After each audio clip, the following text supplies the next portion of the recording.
for a lot of electricity. Solar takes up so much more space that they have to go to wind if they want to get more. So in other words, we can get more zoom and less room. As I was saying, we're several 100% more space efficient than solar is in terms of the amount of energy that's produced in a certain amount of space. And, real estate is valuable. Hi, and welcome to another episode of Raw Green, a show produced by Obi, your sustainability consultancy specializing in life cycle assessment, research, and green tech. Check us out at oneobi.com or connect with us on socials. Links are ready for you in the description. Ciao! Small wind should be an obvious success. It can install significant generating capacity in a fraction of the space required by solar. It starts producing at 2 meters per second, that is 7 kilometers per hour or 4.4 miles per hour. Whichever unit you use, it is still basically a whisper. It can sit beside factories, on commercial buildings, in business parks, and even at homes, producing electricity exactly where it is consumed, day and night. So, why has small wind never taken off like solar? Helping us answer these and more questions is Daniel Farb, CEO of Flower Turbines, a manufacturer of small vertical axis wind turbines with a rather pleasing aesthetic and a technical innovation designed to capture more energy when the turbines are installed together. Daniel, welcome to Raw Green. Hello, nice to see you. Daniel, let's get into it. So small wind, it has been around for decades, but it hasn't followed solar into the mainstream as we know it. So what has been the main problem? Is it the economics? Is it the way it's been sold, or the technology? So the reason it hasn't succeeded is multiple. Either people don't like the looks, or they're not friendly to birds, or they make noise, or they interfere with each other aerodynamically. They don't start at low enough speeds. There are a whole bunch of different things. And I believe we've solved every single one of them. We've made the vertical axis turbines at least double the efficiency of what people thought this type of vertical axis turbine could achieve in the past by a few patented innovations. And then on top of that, the turbines, when they're made this way, help each other perform better.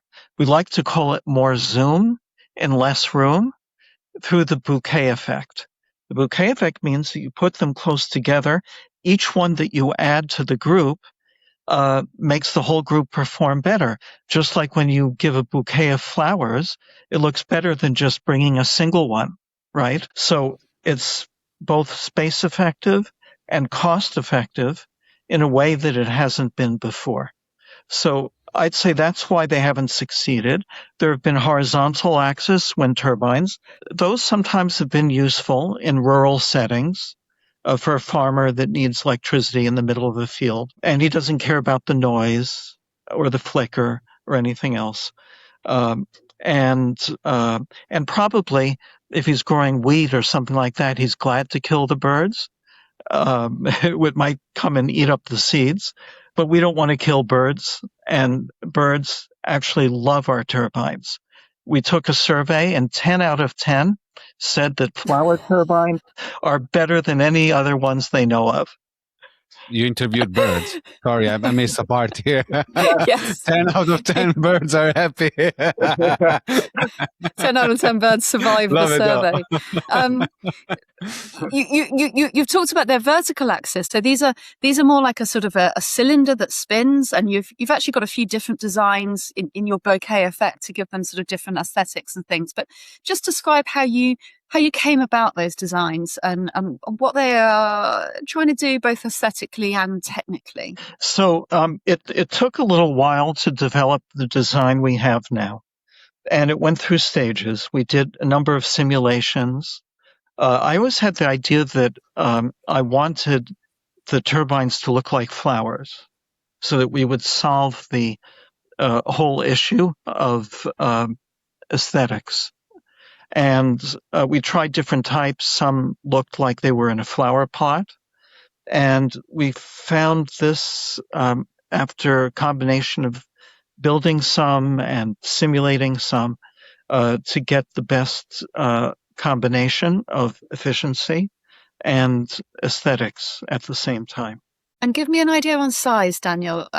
We call them small, but how big are they? So the tulips we have from 1 meter high and 0.5 meter wide. They all are double the height of their width, and that's an aerodynamic efficiency thing.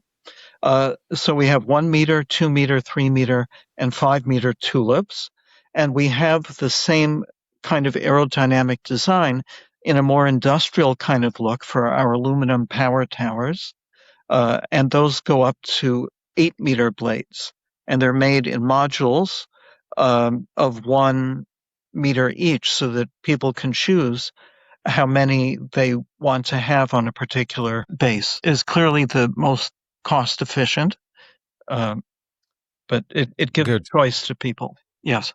Good. Daniel, I want to go back 1 second to the limitation in general of the small wind market. But before you go that, I really want to tell you what it is, the main reason for me that small wind hasn't took off as it should. I am a huge fan of that. So what I want to ask you is a practical case. Let's say that you have a commercial property owner that calls you and say, hey, Daniel, I have space and I want small wind. What do you need to establish before you can tell them the site it is commercially viable? What is the thought process there before saying, hey, Francesco, we can put, 500 kilowatt on your property? Okay, so Francesco, now that you called me to ask about your property, I would tell you first, let's check what your wind speed is and your direction. And we need to know the wind speed to see how much power the wind carries, and the direction, because we want to make the cluster or bouquet more or less perpendicular to the direction of the wind. So those are the first two things. So, and how you do that? So there are lots of public sites. I mean, the gold standard would be as if you set up your own measuring pole, but a lot of people don't want to do that. A lot of the times you don't need to do it. So, for example, in the UK, it's hard to find a place that's not good unless it's blocked by a building, by a forest, or in a valley where the mountains block it. But in general, I'd say at least 50% of the UK is a good location for wind. Yeah. So the first thing is, what's the wind? The next is, what do you pay to the grid? Because that determines your cost effectiveness. Now, then the next thing is the cost and efficiency of the turbines. The cost obviously plays into that, and the efficiency is obvious. And there's another factor that's only with us, which is how many of these turbines do you fit in? Because that affects the efficiency isn't really the technical word, but it's the return on investment. You see, what our turbines do, they don't change the efficiency. I mean, we've already improved the efficiency for each turbine by itself over what's on the market, but the cluster bouquet effect comes from they're creating wind tunnels that go into each other so that the adjacent turbine effectively has higher speed at the point at which it counts. So to maximize production. So it maximizes production by increasing the speed in the right place. You have both that efficiency and this other factor that we're really the only ones that have it. So once we have also the space available, right? So we need to know how much space you have to see how many turbines. And if it's on a roof, we want to know the strength of your roof. I have to say, a lot of people don't know the strength of their roofs. No, actually, Daniel, technology I've seen in the past has always struggled with rooftop installations because they've had a vibration factor, which tends to either come through, acoustically as a noise or in terms of the fixtures and fittings and things. Have you managed to get around any vibration that you have when these things are operational? So the fact that the turbines are very non-turbulent is the first step. So there's always going to be some vibration, but there's much less than other types of turbines. So that's number one. And number two is a really simple thing. There are vibration dampening washers that you can put in when you put in your bolts. And if you put those in at the right places, and they're very cheap, you can really reduce the amount of vibration that passes downwards from the turbine. So you've dealt with the aesthetics by making them attractive. You've dealt with the vibrations with some dampeners. You've dealt with the noise because of the design. The final objection that I've come across with this in the past has been on planning permission. In the UK, you're required to have planning permission, and certain heights and things like that are obviously not allowed in various areas, conservation areas, things like that. Have you come across that? You're coming into the UK market with these. What's your findings so far? Right. So we're going to find out very soon. Right. We are in the middle of picking vendors for our first big project in the UK, and they will see what it's like. So I would suggest that it's not a typical wind turbine. It's a different type than the ones that they may have said are not allowed in urban areas. So I think that's the first step. Yeah, good luck explaining that to our council manager.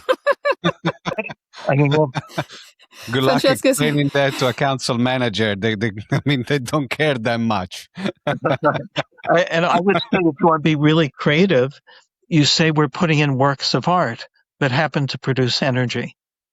Sculptures, yes. Yeah. We like to call it eco-kinetic art. Beautiful. Kinetic. No, I like again, you ticked so many boxes because the aesthetic obviously plays an important part. I love any single shape of wind turbine, but that's me. There is plenty of NIMBYs that they don't want to see them. Let's keep going with this beautiful flow that we created into the development of a commercial, let's say, small commercial project. Okay, Daniel, if you don't mind. So we've seen, let's say, the technical requirements. So we've seen the building requirements with both the structure that can be put onto the rooftop or on the side. We went through lightly towards the policy side, which in the UK still has to be completed, but in the US, I assume it might be perhaps a little bit more straightforward than in Europe in general. Okay, I don't know. I'm getting to my point. There's no guarantee. There isn't guarantee. I have this imagery that in the US there is no paperwork to be done. But maybe well, the US is no longer the Wild West with the cowboys. So I just finished to watch Yellowstone. Don't tell me that. I still think that there are cowboys. but at least in Hollywood there are. Yeah, they're in Hollywood. They're not in Montana or in Texas. Well, okay, there are some. There are some. But the ones in Texas usually like oil better. Do they? Yeah, I can imagine. But they also do a lot of wind in Texas. Yeah, and solar. They're big on solar. Yeah, it is. On both wind and solar is extraordinary. The point that I want to, we are getting to the point, Daniel, which I think it is single-handedly the biggest break, the biggest limitation factor that happened on small wind, which is that financial predictability. You briefly mentioned earlier, you get your data to see how much will be the production around that, okay? Uh-huh. And the kind of atlas that you have for wind are not even comparable to the one that you have for solar. And for one very simple reason, wind, it is way more complex than solar. You have n number of factors that can deviate your wind direction, your intensity, so speed. So that I think it is the number one factor that small wind has not yet took off as much as residential or small commercial solar. Because right now, you and I can go to any solar GIS publicly available, put the number of hours, multiply that by the cost or by the generated savings, and we have our financial projections for 20 years done in 15 minutes. For wind, it is way more complex than that. So, first of all, just to joke around a little bit, I don't think I came on the show to hear how wonderful solar is, but Fair enough. No, let me address it seriously. I really believe that solar and wind are supplemental, but they each have their own advantages and disadvantages. So, solar is now mass produced in China, and it has the advantage that each unit is a lower investment. Now, let's talk about only hours, because you really need the cluster effect to overcome that lower initial cost of solar.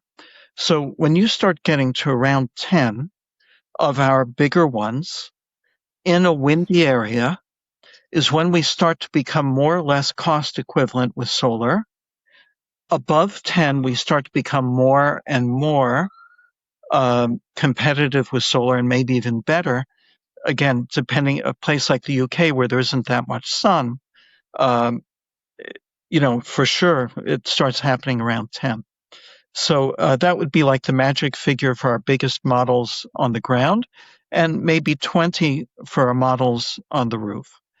So the initial investment is higher, but the return on investment becomes better as you get more of them. Now, they're active at different times of the year. Solar is still photovoltaic, not lunovoltaic, so you don't get too much of it at night. And also, most of the installations in the UK complain I hardly get anything out of it in the winter. So they do make a good supplement for each other. I want to ask you a little bit about the Zoom, because you're right, it is more cost effective in terms of land use, and we are a small country, quite densely populated, and land is at a premium, certainly in terms of cost. So how much energy can I get out of your turbines then in comparison, for example, to solar, if people are weighing this up? It depends on the size. So our big ones are usually 5 kilowatts, but if it's a very windy area and we have a big cluster, we would put in 10 kilowatts in the same size, but let's say 5 each for our bigger ones. But then I also look at the fluctuations, because the fluctuations, the gusts, carry a lot of energy with them. And the reason for that, if you don't mind my getting a little bit technical, is that wind energy is proportional to the velocity cubed, whereas solar is proportional to the number of photons. It's just a straight line, whereas wind is a logarithmic line. So a small increase in velocity, which you get from the gusts, makes a big difference if you have a lot of gusts over what you might predict from just using the average. So you might say that a lot of our estimates are underestimates when it comes to wind, if you're in a gusty area. I know, Daniel, but the point still remains. If I want to do a larger plant and I need to prepare my business plan around it, that level of predictability or unpredictability, it is still a major bottleneck into deployment of multiple projects around. To build a pipeline on a business plan that has a variance between 2 to 5%, it is one thing.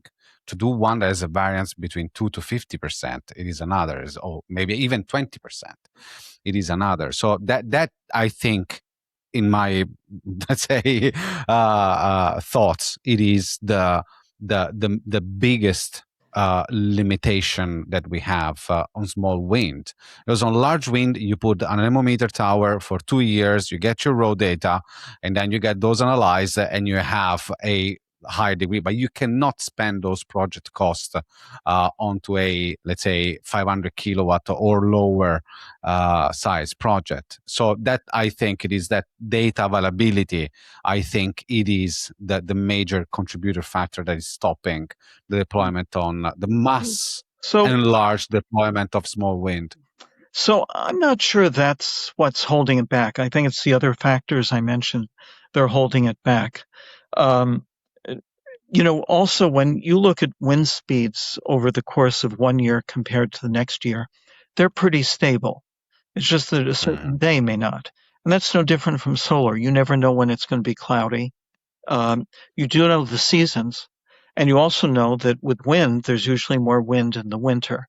So we have a general idea of what it is, and it's pretty stable. What you're talking about is these gusts. So I think there are ways to handle that. So right now we're concentrating on corporate customers. They use so much energy that it doesn't matter if you're producing more than you planned on. And then the other thing I would do is put the wind in first and then add solar once you see how much the wind is producing. So we would use the average. I do a kind of eyeball estimate of how gusty a certain area is by looking at wind atlases and online. And I have a pretty good idea of what it's going to produce. When you're in a situation where everything that you produce is going to be used, I don't think there's a problem with it doesn't matter so much if the prediction is accurate. Now, if you're making it instead for a utility might be more concerned about that. But I think by the time we really get into utility size projects, I think we're going to have a better idea of exactly how much is really being produced in certain areas of the country.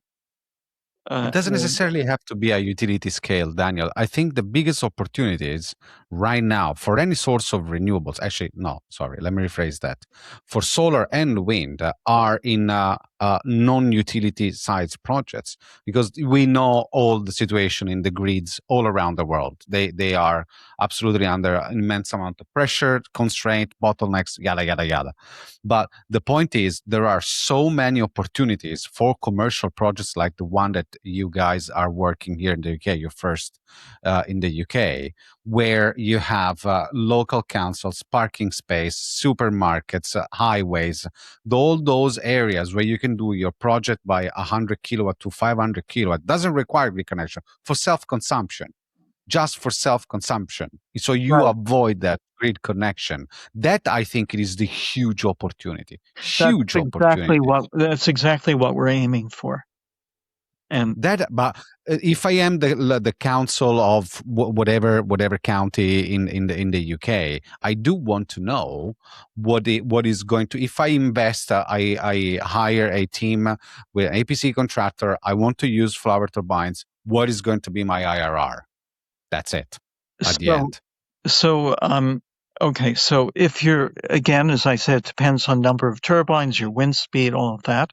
But I would say that depending upon several things, several factors, it should be no less than 10%. Okay. That's good. That's good. Now, let me address one thing that we've done, and this is actually what we did for the project that we're planning now. Is that I raised some money from investors to make projects. We've raised money for the company to develop technology, engineering, etc. But the last round I did was for a separate company, for a special purpose vehicle, just to do projects.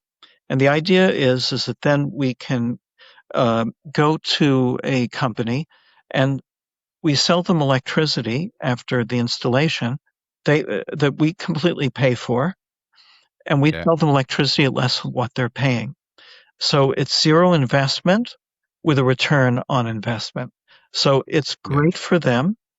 And that really is how solar got started, at least in the United States, and I think also in the UK, is that once it started to become financed, that's really when it took off, because it presents zero risk for the person who says, I'd like wind or solar. So that's what we started to do. We're about to start a new round in the United States for doing this in the next maybe few weeks. And I think that's really part of what's going to enable us to grow, is providing financing. It's a really good angle, Daniel. It's a really good angle. I'll tell you why.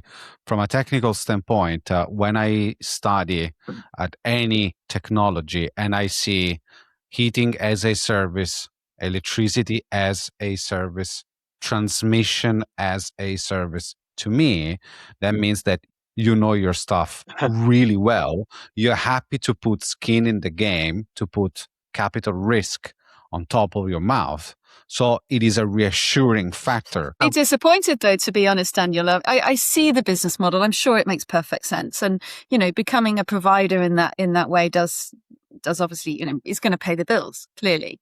But in a way, you're circumnavigating what you've designed and built that's special, because you've spent a lot of time making these aesthetically, attractive and desirable. And they always say in the marketing world, you build something that people need, it's all very well and good, but you build something that people want, and that's the license to print money. And I feel that that's what you've got there. So to turn it into a utility energy provider circumnavigates a lot of the hard work you've put in. Yeah, well, it's been a lot of hard work, I have to say that. Can imagine. So it's interesting. We're talking to several places, though, that some want the cost effectiveness and they want the aluminum blades, which are cheaper, and some want aluminum blades in back and tulips in front, and others want only tulips. So it just depends, but we're able to meet the different needs of the different customers. So that's really what counts. Fantastic. Let's move away 1 second from let's say the whole financial and productivity side of it. I'm curious to know about manufacturing of it. Are your turbines manufactured in the US? So we've manufactured in the US, we've manufactured in Europe, and we've also manufactured in China for China. For the Chinese market. Yeah, and also we're going to do some exporting from China. And we're starting in India. We're just getting estimates, and they're starting to build prototypes for us in India. So I think that would be very acceptable to people in the UK as location. We also have a very good supplier in Poland that we like working with. We can give people a choice of where they want them built. So there are some people that want them built in Europe, and I'm not sure if the UK is in Europe or not in Europe right now. But we identify as European. That's all that counts. How do you think that's going to affect your sort of production, your economics, unit economics of this, Daniel? Are you hoping to get the cost of these down so that we can all hope to aspire to have them in our homes? There's an advantage in having production close by, and there's an advantage in having a lower price. I think that it's maybe up to the customer to choose. You've mentioned working with Chinese companies for the manufacturing side. Are you concerned about the IP, the designs? Have you seen anything similar happening in these markets that might rip off your designs? Oh, well, that's happening right now in China. And is it? Yes, where they've they're even using our name, they're using our videos, they're using pictures of me to help sell their version of our turbines. So wow. Yeah, we're going to deal with it. Luckily, I have granted patents and trademarks in China. When you see something on Alibaba that looks like me and uses pictures from our website or, whatever it is, and even uses the name Flower Turbine. But we'll get them, but it's a pain in the neck. And, I think I'm not A much alone more in refined language. feeling that they need to be stricter with their enforcement. When they want to get something done, they get it done, right? They Oh, do. yeah. Because they have a different political system than we do. So I think that if other countries demand that they get things done, I think it will have an effect. I will say, on the other hand, is that one of the very positive things is that they are very educated. They work very hard. They're really hardworking people. They really work really hard. They have they used to, especially in the renewable energy market, they used to ferocious competition, internal competition. Yes. That is absolutely incredible. So no, that I agree with you. Everything has its pros and cons, right? So even Europe or the US, obviously, has its pros and cons, but that capacity that they have to manufacture at cost and speed, it is very difficult to replicate. Very difficult to replicate. Right. And also, there's been a lot of skills. For example, I was talking to people recently about this in the US. There's a whole generation that didn't pass on their manufacturing skills because of offshoring. So Yeah. Yes. you can play.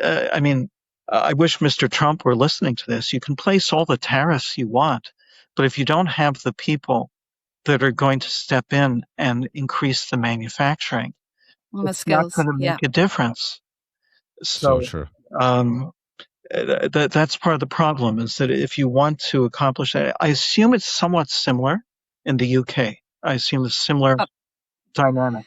You tell me. I think we're ahead of you even further. That, we left our manufacturing behind or outsourced it even quicker, I think, than the States did. So yeah, very much the same sort of case. But this is interesting. You operate across all these different markets: the US, the UK, Europe, Asia, even when it comes to the manufacturing. Where do you see the biggest markets opening up for you in terms of customers?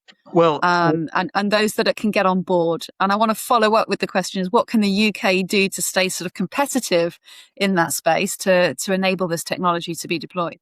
So I would say that my best potential market right now is the UK, because it's windy with a very high cost of electricity. Yeah. And makes us sound great. well, I'm so proud. Yes, aren't you happy that you both have you have a wonderful combination of bad weather and high electricity prices, and high high land prices? So it's you want to squeeze things in, and NIMBYism, that means that things have to try and look attractive so that the neighbours don't complain.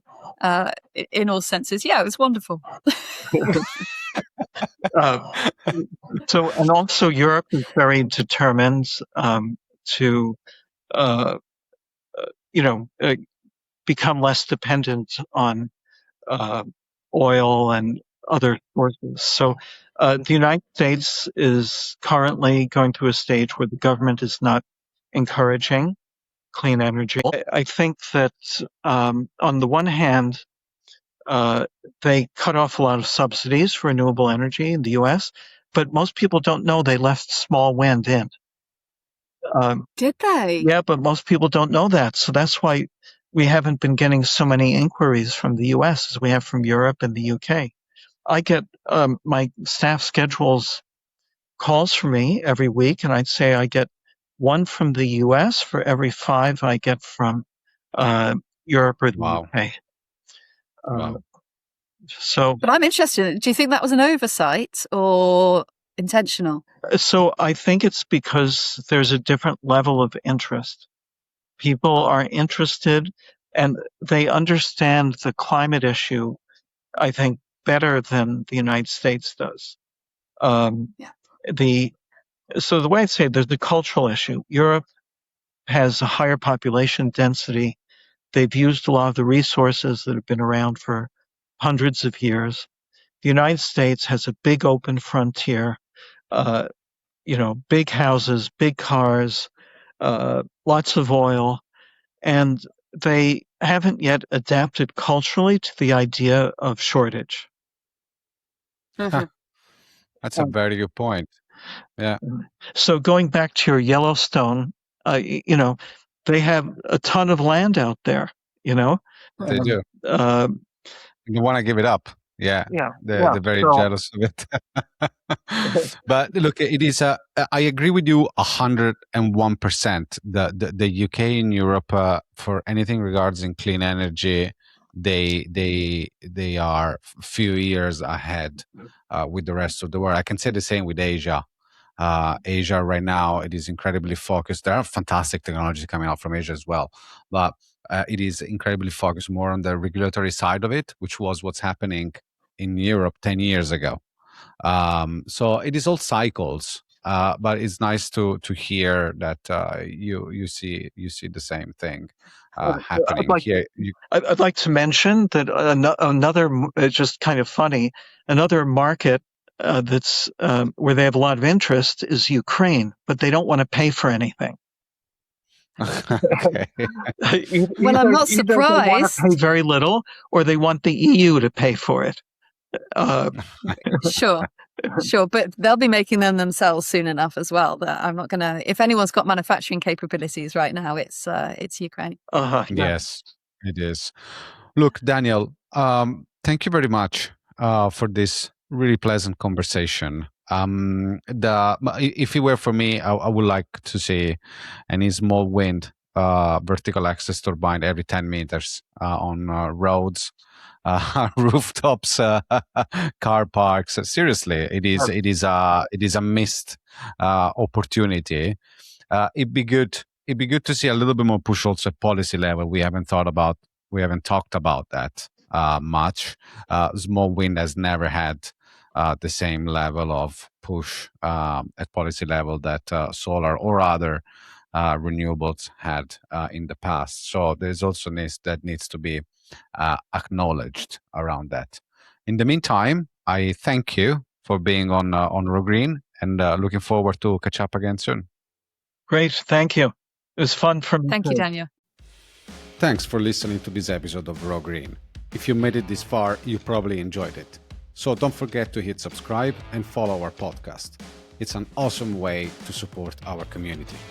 At Obi, we're all about research, life cycle assessment, and the green tech innovation. Stay in touch through our socials or visit our website. Links are ready for you in the description. Catch you in the next episode. Ciao.